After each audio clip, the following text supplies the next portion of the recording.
The rain came down in soft whispers over the city skyline, streaking the floor to ceiling. Windows of Steve Page's penthouse like tears. He couldn't cry. From the outside, his life looked immaculate, a billionaire, tech genius with a face made for magazine covers and a mind that intimidated even the sharpest boardrooms. But within the silence of those high-rise walls, Steve Page was nothing more than a boy abandoned too, many times, and holding too tightly to the only person who'd ever stayed. He sat alone in the dimness, staring at the empty space on the leather couch beside him. It used to be hers. Julia Flesher. He mouthed her name like a prayer and a curse, a tether that anchored him to both his strength and weakness. Julia had always been different from the others in the foster homes, where other girls played quietly or avoided eye contact. Julia had been bold and defiant. At 6, she fought a 15-year-old boy for stealing Steve's food and walked around with a bruised lip for 3 days, like it was a trophy. She never let him be alone, and he never wanted to be alone when she was near. 8 foster homes, 8 different versions of hell, and in each one they had survived side by side, sometimes in the same room, sometimes sneaking out windows to meet under trees, sharing stolen candy bars and the only warmth either of them had known, each other. At night, when the house creaked with ghosts of past trauma, Steve would crawl into her bed, not for anything carnal, neither of them knew that kind of touch, but for the way her heartbeat steadied him, for the way she would hum softly and rap, her arms around his back like she was stitching him together. At 14, they were adopted by different families. She went to the Fleshers, a kind older couple in a quiet neighborhood. Steve was taken in by the Pages, rich, cold, distant people who wanted a boy they could shape into their business legacy. Even then, nothing changed. Daily calls, hour-long texts, sneaking off to see each other. She knew when he failed his first math test, and when his adoptive mother threw away his drawings. He knew when her period came for the first time, and she thought she was dying. They were everything to each other, so it never crossed his mind to question it. She was his sister, not by blood but by something deeper, something he didn't know how to name. And yet, in the quiet moments, when she laughed too loud, or fell asleep on his shoulder, or touched his hand a second too long, there was a shift, a flicker, something that made his chest tighten and his breath catch. But he didn't know what to do with it. He didn't know if it was wrong. He had never known love. Not like that. She was all he knew. And now she was gone. She had left him. No letter, no goodbye. Just silence where her voice used to live. He clenched his jaw, trying to ignore the ache spreading through his ribs. Not even his billions could fix this. Not the private jets or the tech firm that bore his name. None of it mattered when he came home to silence. He tapped his phone screen again. No new messages. It had been 3 months. That day was still burned into his memory. She had come over with her hair pulled into a messy bun, wearing that ugly yellow hoodie she'd had since college, and sat on his couch like she belonged there. She always did. She always would. He had been talking about an upcoming launch when she interrupted with a forced smile. "Steve, I think I need a change." He had laughed, thinking she meant a new apartment or vacation, but she meant leaving. Leaving him. He hadn't asked why. He couldn't. Something inside him tightened too much when he looked into her eyes. He thought she would return. She didn't. The silence had stretched into weeks, weeks into months, and now it had a voice of its own, a cruel, hollow sound that filled every inch of his life. He picked up an old photo on the coffee table, one of them from their high school graduation. Her arms were wrapped around his neck, grinning. He was barely smiling, but his eyes were fixed only on her. God, had he ever seen her as a sister? Or was that just the name the system gave their bond? He'd never been with a woman. Never wanted to. Not really. The few times he tried, they bored him. Or he thought of Julia halfway through a dinner date and lost interest. She was always there, in the corners of his mind, in the rhythm of his heartbeat. Julia, who saw through his silence. Julia, who held his trembling hands at night when the memories clawed at him. Julia, who was gone. Where had she gone? She was a doctor, a damn good one. Everyone said so. He had visited her hospital once just to bring her lunch. She laughed at him, called him a workaholic, kissed his cheek, and went back to her patients, and now she had walked away from it all. He knew because he had tried. He had gone to the hospital. She had resigned. No forwarding address. No contact. He'd hired investigators, no leads, as if she had vanished into thin air. Some nights he wondered if she'd died.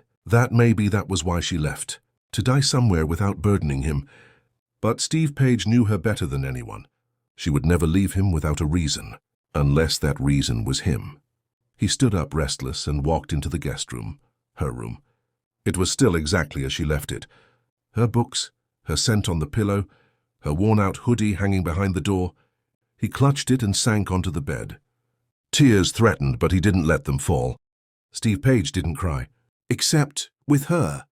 He buried his face into the hoodie and breathed her in, a memory clawing its way to the surface, when she was 11, and he was 10, and they were hiding in a basement from a drunken foster parent. She had held his face and whispered, "Don't worry, Steve, I'll always be here." She always had been. Until now. He whispered, "Come back to me, Jules, somewhere hundreds of miles away." In a small village called Waverly Hills, Julia Flesher stood before a chalkboard, her hands stained with colored chalk.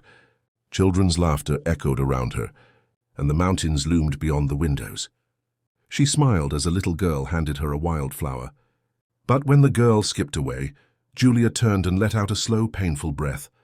She had seen the news. Steve's company was crumbling. Investors were pulling out. He hadn't been seen in weeks, and all because of her. She wiped a tear from her cheek and whispered, "I'm sorry, Steve, I had to go, before I stayed and ruined everything." But her heart thundered in protest, because the more she stayed away, the more she realized she had never loved him as a brother, not even for a second. In the quiet hills of Waverly, life moved slowly. The mornings were crisp. The air smelled like wild rosemary and wood smoke, and the people smiled without knowing your last name or how much you had in the bank. It was the kind of place where the world felt distant, unbothered, untouched. But for Julia Flesher, it didn't matter how far she ran. Steve Page lived in her bloodstream. In every silent pause, in every moment she closed her eyes, she saw him, felt him, and missed him. She stood alone at the edge of a hill overlooking the school where she taught. Now just a small wooden building with faded paint and hand-me-down books, a far cry from the hospital she left behind. But she didn't need sterile walls and white coats anymore. She needed space to breathe, to forget, to sort through the chaos of what her heart had been hiding for years. The children adored her. They called her Miss Julia and brought her berries and painted rocks and love, notes scrawled in messy handwriting. She gave them all the warmth she once gave to Steve. Gentle hands, patient guidance, stories before nap time, but at night, when the village grew silent and the wind rustled through the trees, the ache returned. It wrapped itself around her ribs and whispered things she didn't want to name. She would sit by the fire in her tiny rented cottage and open her phone, scroll through old texts, pictures. Steve asleep on her couch, Steve grinning with chocolate smeared on his cheek, Steve leaning his forehead against hers after his company's first major deal. She missed the way he said her name, like it was a secret, like it meant something sacred.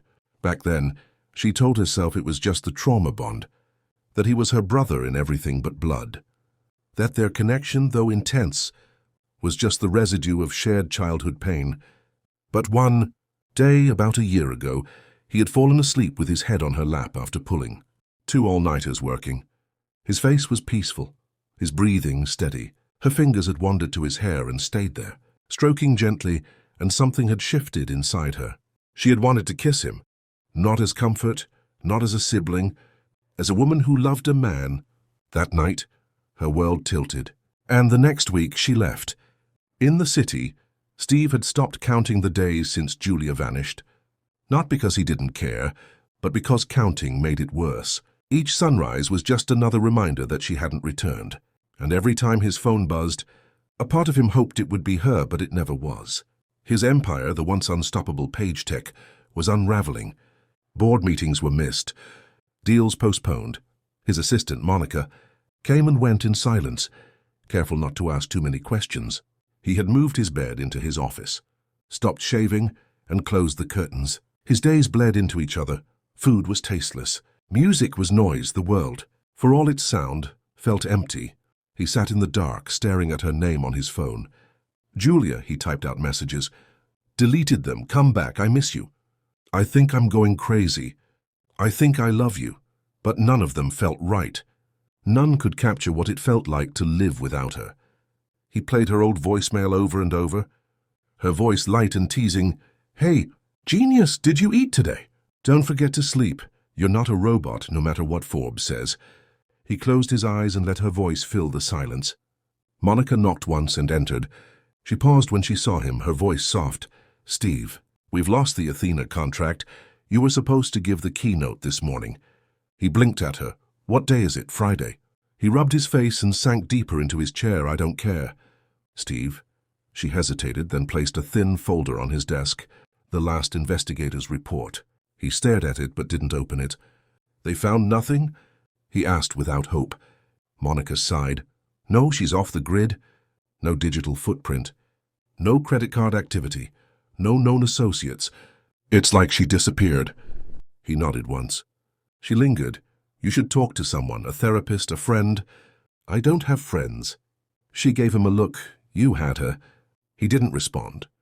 Just picked up the folder, opened it, and flipped through the meaningless pages and then stopped. There, in a small handwritten note from one of the investigators, was a sentence: "Heard rumors of a Julia teaching in a village school in Waverly Hills. No confirmation." He bolted upright. "Waverly Hills," he whispered. "Why does that sound familiar?" Monica shrugged.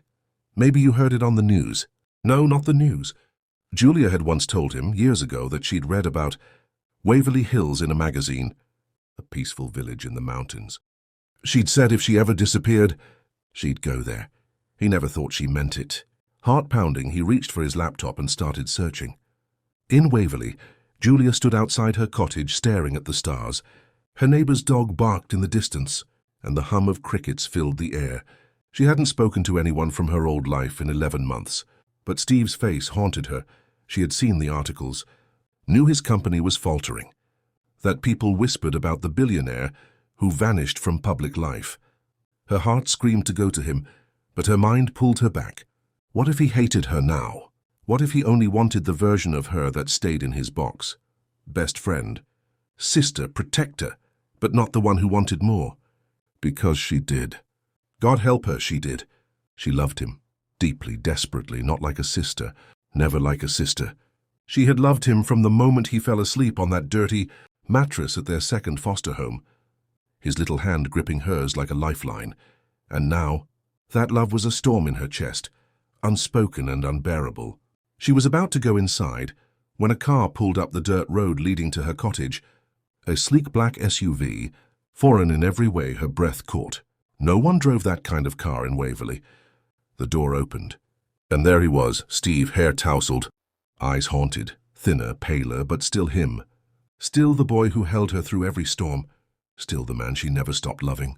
He didn't speak, he just looked at her, chest heaving like he'd run the whole way up the mountain. Her voice trembled. "Steve." He swallowed hard. "You left." "I had to." "Why?" "Because I didn't know what we were anymore, because I thought I was feeling things I shouldn't." He stepped closer, and now, she looked into his eyes, "Now I know. I don't want to live a single day without you." Tears welled up in his eyes.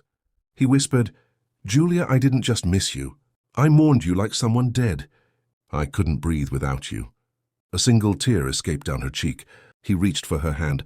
"I don't want you to be my sister anymore." She let out a broken sob.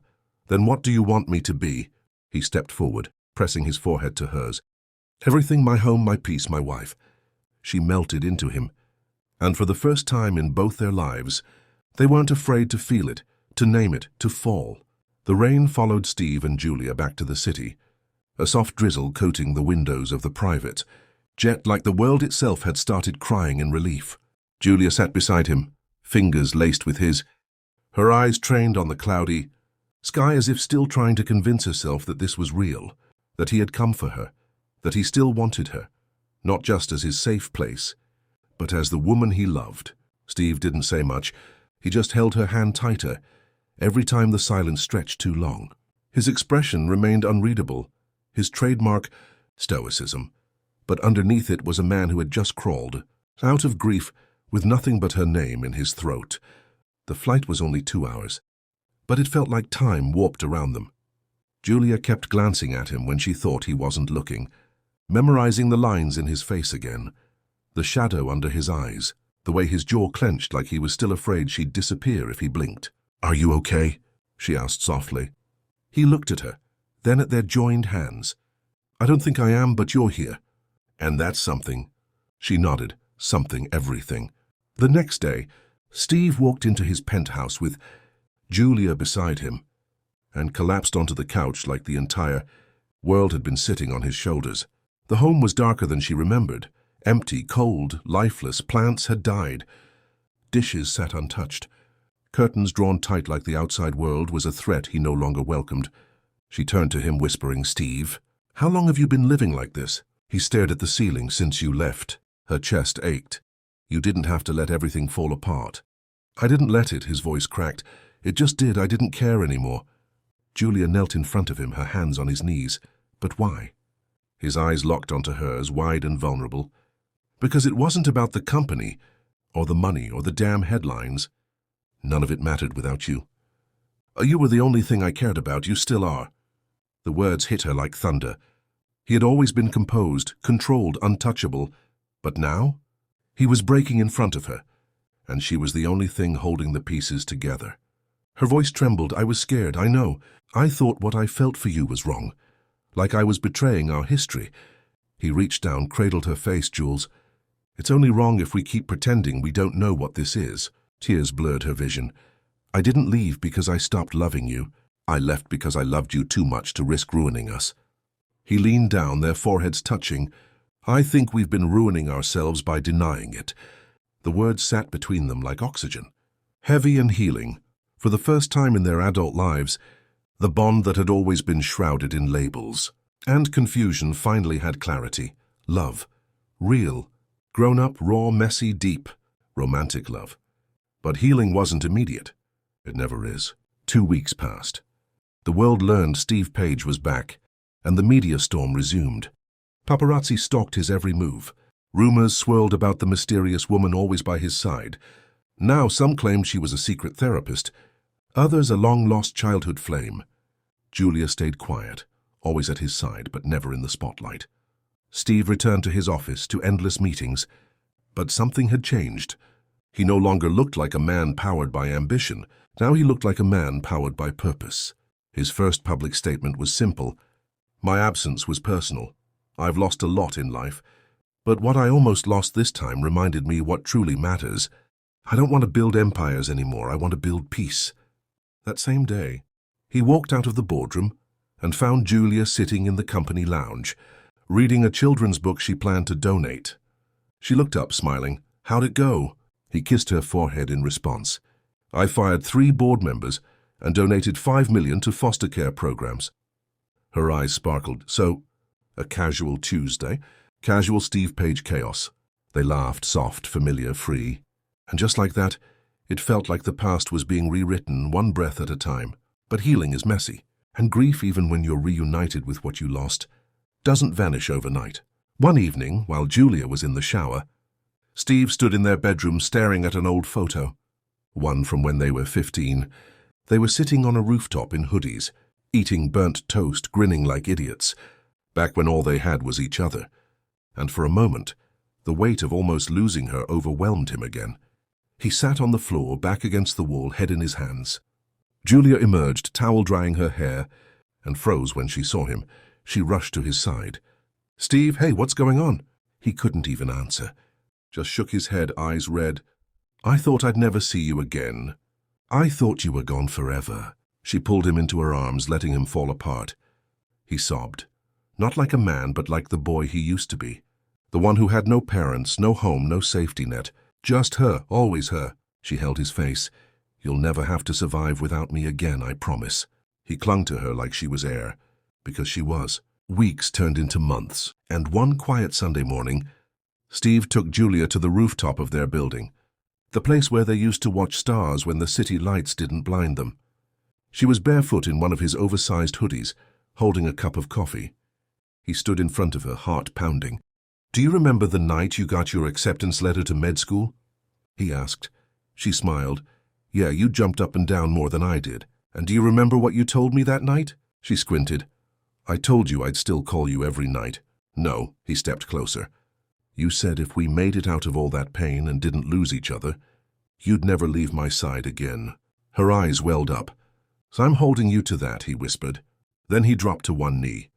Her breath caught. He pulled a simple, elegant ring from his pocket. Gold, with a tiny diamond. Nothing flashy, just meaningful. Julia, you've been my shelter since I was 6 years old. You've been my only family, my only home. But I don't want you to be my sister anymore. I want you to be my wife, the mother of my children, the woman I wake up to for the rest of my life. She covered her mouth, tears spilling freely. Yes, she whispered. Yeah? Yes, Steve. Yes to all of it. He stood, and they kissed like it was the beginning of a new life. Because it was. Later that night, curled in bed, her head on his chest, Julia whispered, You know what's funny? What? I think we always loved each other. We were just waiting for the right version of ourselves to catch up. He nodded, pressing a kiss into her hair. And now, she asked? Now he said we love without apology, and somewhere deep inside them. The broken children they once were finally found peace. The wedding wasn't extravagant. There were no red carpets or celebrity guests, no headlines, no paparazzi, just two people. Once broken, now whole, standing beneath a canopy of fairy lights in the backyard of their new home. Julia wore a simple cream dress that flowed with the breeze, her hair pinned with wildflowers. Steve wore a navy blue suit. The first time in months he'd dressed without her help, but it was his eyes, not the suit, that stole attention, softer now, warm, alive. They'd chosen to keep it intimate. Just a few of their former foster siblings, Julia's adoptive parents, and a handful of kids from the Waverly school she'd taught at. Julia walked down the aisle barefoot, because that's how she'd run into his arms that first night he found her again. It felt right, unpolished, grounded, true. When she reached him, Steve whispered she looked like the answer to every prayer he didn't know how to pray. Her smile trembled as she told him he looked like home. The ceremony was short, no frills, just promises spoken softly through trembling voices and brimming eyes. Julia said she'd loved him since they were 6, even when she didn't know what that love meant, even when she ran from it. She was done running. He steadied her hands and said she was the reason he survived, the reason he became who he was. But now he didn't want to survive. He wanted to live with her, laugh with her, grow old with her, and give her the family they never had. When the officiant finally said he could kiss the bride, Steve didn't hesitate. He kissed her like it was the beginning of everything. Because it was. Marriage, it turned out, wasn't about perfect mornings or grand declarations. It was about burning toast and laughing until your sides hurt, about trading pillowcases because she liked the way his smelled, about him waking up early to warm her slippers in winter, about arguments over who forgot to buy milk, about making up in the quietest, gentlest ways. Love lived in the small things. And for Steve and Julia, who had grown up with nothing, it was the small things that meant everything. He made her tea the way she liked it. She organized his bookshelf in alphabetical order, just to annoy him. He called her Jules when he wanted to make her smile. She called him Stevie only when he was being soft. They didn't need fancy restaurants. Their date nights were takeout and old movies on the couch. She'd fall asleep against him, and he'd carry her to bed like he'd done in the old days, back when they were just kids huddled under blankets trying to survive the night. Now they weren't surviving. They were living. 3 months into the marriage, Julia missed her period. She didn't say anything right away. She waited, watching her body, tracking every change, and when the test confirmed it, she stared at it for hours, hands shaking, heart thudding with a mix of joy and panic. She didn't know how Steve would react. They hadn't talked about it seriously. They were still adjusting, still healing. But that night, as they sat on the kitchen floor eating leftover pizza, she cleared her throat and said she had something to tell him. He looked up, sauce on his lip, joking about pineapple on the pizza. But she cut him off and told him she was pregnant. Silence. Steve blinked. Pregnant, she repeated softly. He stared at her. Then slowly his eyes filled with something raw and infinite. He asked if she was serious. She nodded, saying she took the test twice. He dropped his pizza, crawled across the floor, and wrapped his arms around her, holding her so tightly She could barely breathe. He whispered she would be the best mother in the world, and that he'd protect both of them always. She buried her face into his shoulder and admitted she was scared. So was he said, looking into her eyes. But not of being a father. He was scared he'd mess it up. Scared he'd be like the people who raised them. She touched his face and told him they wouldn't be like them. They'd be better, because they knew what it meant to be without love, and they wouldn't let their child ever feel that. His smile trembled as he repeated the words, "our child." They sat there for a long time, hands over her belly, dreaming about the future. The pregnancy wasn't easy. Julia had severe morning sickness. Her ankles swelled. Her moods flipped like coin tosses. And through it all, Steve was by her side. He read parenting books. He painted the nursery himself. Soft green walls, hand-drawn stars across the ceiling. He sang to her belly every night, whispering that her mom was a superhero. At 6 months, they learned it wasn't just one heartbeat. It was 2 twins. Steve nearly passed out. Julia laughed so hard she cried, teasing that 2 of him would be too much to handle. But the joy that bloomed in their home was unmatched. One snowy evening, Julia sat curled up in an armchair, cradling her bump as Steve lit the fireplace. He looked over his shoulder, catching her watching him. He asked what, and she smiled, saying she still couldn't believe he found her. That day in Waverly felt like a dream. He crossed the room, knelt beside her, and placed his head gently against her belly, whispering that he would have searched the whole world and never stopped. She ran her fingers through his hair and told him he never had to chase her. She was always his. He looked up at her, eyes soft, and said he was hers too. Every piece, even the broken ones. She kissed him, slow and sweet, full of the history that lived between them. They welcomed their twins in the early hours of spring, a boy and a girl. Julia held them, tears pouring freely, whispering their names like spells, Leo and Lena, the names she and Steve had once scribbled into a notebook when they were 15, joking about their future. Steve stood at the edge of the hospital bed, holding both babies in his arms, his face wet with silent tears. He whispered he didn't deserve this. Julia, exhausted but radiant, reached for him and told him he did. He always had, he just didn't know it. He looked down at their children and promised they would never know what loneliness felt like. She assured him they wouldn't. He sat beside her, both babies nestled against them now. He asked if she remembered the night he proposed. She said, of course. He reminded her that he said he didn't want her to be his sister anymore. She chuckled and said she remembered thinking, thank God, me neither. He grinned and told her he didn't just want her to be his wife either. He wanted her to be his partner in everything. In raising their children, in healing, in growing old, in loving him even when he didn't know how to love himself. She cupped his cheek, tears slipping down again, and said she wanted the same, especially the growing old part. He kissed her gently, reverently, and as the sun rose over the city, spilling gold across the window pane, Steve Page, once an unloved boy in a broken system, sat beside the woman who had always seen him, with the 2 tiny lives they'd created in his arms. Love, it turned out, wasn't about labels. It was about choosing each other. Every day, forever. Hey, beautiful souls.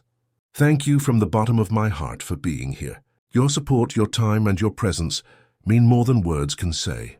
Every like, every comment, every share, it all reminds me why I keep telling these stories. You are not just viewers. You're part of this journey, part of this growing vintage Mike Tales family. Whether you're here for the first time or have been with me since the beginning, please know you are truly appreciated. Stay kind, stay inspired, and keep believing in the magic of stories.